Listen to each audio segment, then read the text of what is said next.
जय माता दी दोस्तों, हमारे YouTube चैनल में आपका हार्दिक स्वागत है। आज मैं आपको प्रभावशाली इंद्रजाल के बारे में बताने जा रहा हूं। भगवान शिव ने जो विद्या लंका के राजा रावण को दी थी, जिसके बल पर रावण त्रैलोक्य विजयी बना था और ब्रह्मनिष्ठ अत्रि मुनि की पत्नी तथा कर्दम ऋषि की पुत्री सती शिरोमणि अनसुया के पुत्र भगवान दत्तात्रेय ने जिस विद्या का प्रसार किया था, वो विद्या ही कालांतर में इंद्रजाल के नाम से विख्यात हुई। वस्तुत इंद्रजाल तंत्र, मंत्र और यंत्रों की वह संपूर्ण विद्या है जो भगवान शिव ने स्वयं अपने परम भक्त लंकेश्वर रावण को प्रदान की थी।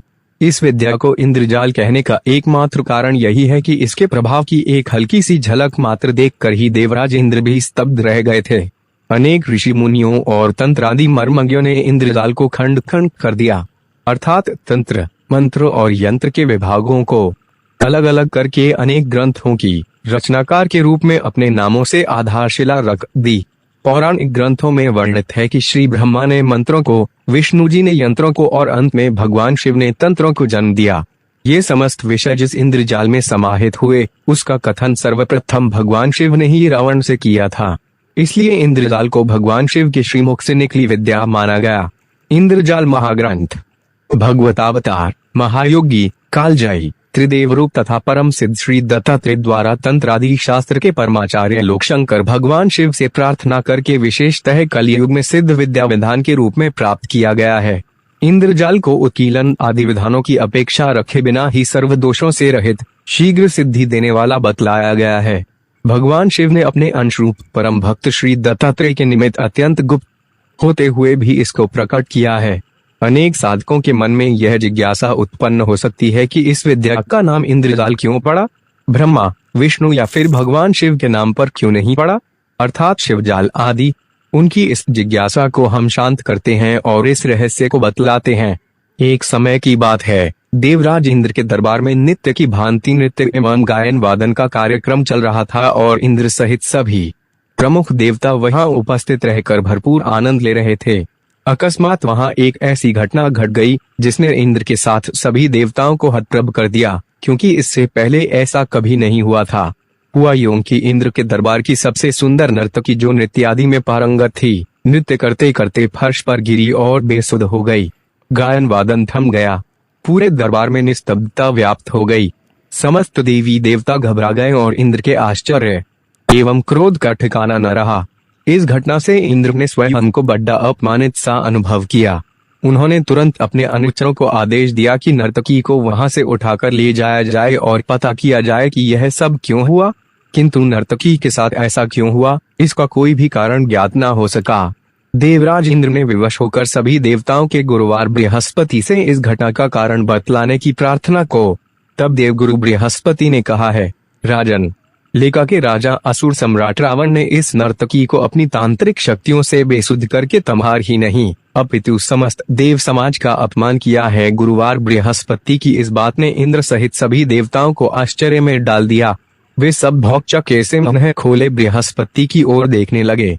इंद्र को बात जब समझ न आई तो वे हाथ जोड़कर बोले, हे गुरुदेव, लंका का राजा रावण तो इस सभा में उपस्थित नहीं है और न ही कोई अस्त्र नर्तकी को लगा है, फिर यह बेसद कैसे हो गई। एक गहरी मुस्कान बृहस्पति के होंठों पर खेल गई। वह बोले, तुमने अस्त्र शस्त्रों से आगे की बात नहीं सोची है। इस बात को तुम अच्छी तरह से जानते हो कि मंत्र आदि की शक्ति अस्त्रों की शक्ति से कहीं अधिक है। तुमने अनेक युद्धों में मंत्र जप के साथ अपने शस्त्र असुरों पर चलाए हैं, जिनका मारक प्रभाव भी तुमने देखा है। तंत्र शक्ति उससे भी कहीं अधिक घातक है। अस्त्रों का प्रयोग तो सामने से किया जाता है, किंतु अनेक तंत्र मंत्र ऐसे हैं जिनका प्रयोग सहस्त्रों योजन दूर होने पर भी सरलता से एवं पूरे पराक्रम के साथ किया जा सकता है। रावण इस विद्या में सिद्धहस्त है, वह अजेय शक्तियों का स्वामी है। गुरुदेव देवराज इंद्र ने दोनों हाथ जोड़कर अनुनय पूर्वक कहा, आपके कथन ने मेरे अंदर उत्सुकता जगा दी है। मैं तंत्र मंत्र की उन अजेय शक्तियों के बारे में जानना चाहता हूँ, जिनके बल पर रावण ने इतनी दूर से भी प्रयोग करके नर्तकी को बेसुध कर दिया और हम देवताओं का भारी अपमान किया। हे गुरुदेव, मुझे विस्तार पूर्वक उस विद्या का ज्ञान प्रदान करने की कृपा करें। पेरसेंट इंद्र की जिज्ञासा को देखकर बृहस्पति बोले, हे इंद्र, लंकेश्वर रावण ने अपनी तपस्या से देवादिदेव शिवजी को अत्यंत प्रसन्न किया। शिवजी ने उससे वर मांगने के लिए कहा। तब रावण ने महादेव से तंत्र विद्या का संपूर्ण विधान बतलाने को कहा, जिनकी साधनाओं से प्राप्त शक्ति अस्त्रों से कहीं अधिक और विशाल होती है तथा जिनके बल पर जगत के समस्त साध्य और असाध्य कार्यों को भी सरलता से पूर्ण किया जा सकता है। भगवान शिव ने तथास्तु कहा और रावण उन सब विद्याओं का ज्ञाता हो गया। उसी विद्या का एक छोटा सा प्रयोग करके रावण ने नर्तकी को इस अवस्था तक पहुंचा दिया था। गुरुदेव इंद्र ने कहा, शिव जी द्वारा रावण को प्रदान की गई विद्या को मैं भी सीखना चाहता हूँ, कृपया उसका वृत्तांत मुझसे कहिए। बृहस्पति ने देवराज इंद्र का निश्चय देखकर कहा, हे इंद्र, मैं उस विद्या का वृत्तांत तुमसे कहता हूँ, तुम इसे ध्यान पूर्वक सुनो। उन्होंने इंद्र को समस्त तंत्र विद्या, साधनाओं, मंत्र एवं यंत्र का विधान बतलाया और अंत में कहा, इस विद्या का प्रयोग करने वाले को दूसरों से प्रतिस्पर्धा और स्वयं को अन्यों से श्रेष्ठ समझने से बचना होता है। किंतु मुझे यह कहने में तनिक सा भी संकोच नहीं हो रहा है कि तुम इन दोनों ही बातों के स्वामी हाँ, और इनसे अछूता लंकेश्वर रावण भी नहीं है। देवराज इंद्र ने गुरुवार बृहस्पति को बात का बुरा नहीं माना और उनसे समस्त विद्या सीखी और उन विद्याओं के द्वारा अनेकों बार राक्षसों का अंत किया। वह जिस तांत्रिक क्रिया का प्रयोग करते उससे बड़े बड़े असर भी बच नहीं पाते और ऐसे छटपटाते जैसे किसी जाल में जकड़ गए हों।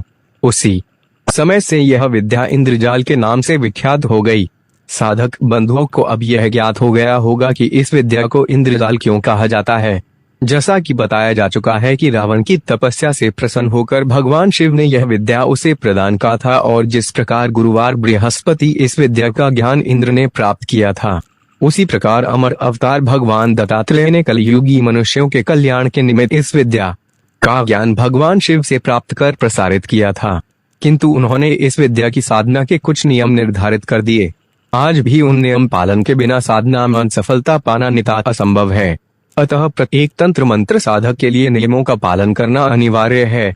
महर्षियों का कथन है कि तंत्र की साधना करना तलवार की धार पर चलने के समान है। इंद्रजाल का मूलत तंत्र विद्या पर ही आधारित है और मंत्र अधिकांश तंत्र से ही संबंधित हैं, किंतु यंत्र आदि का समावेश इसमें बाद में किया गया।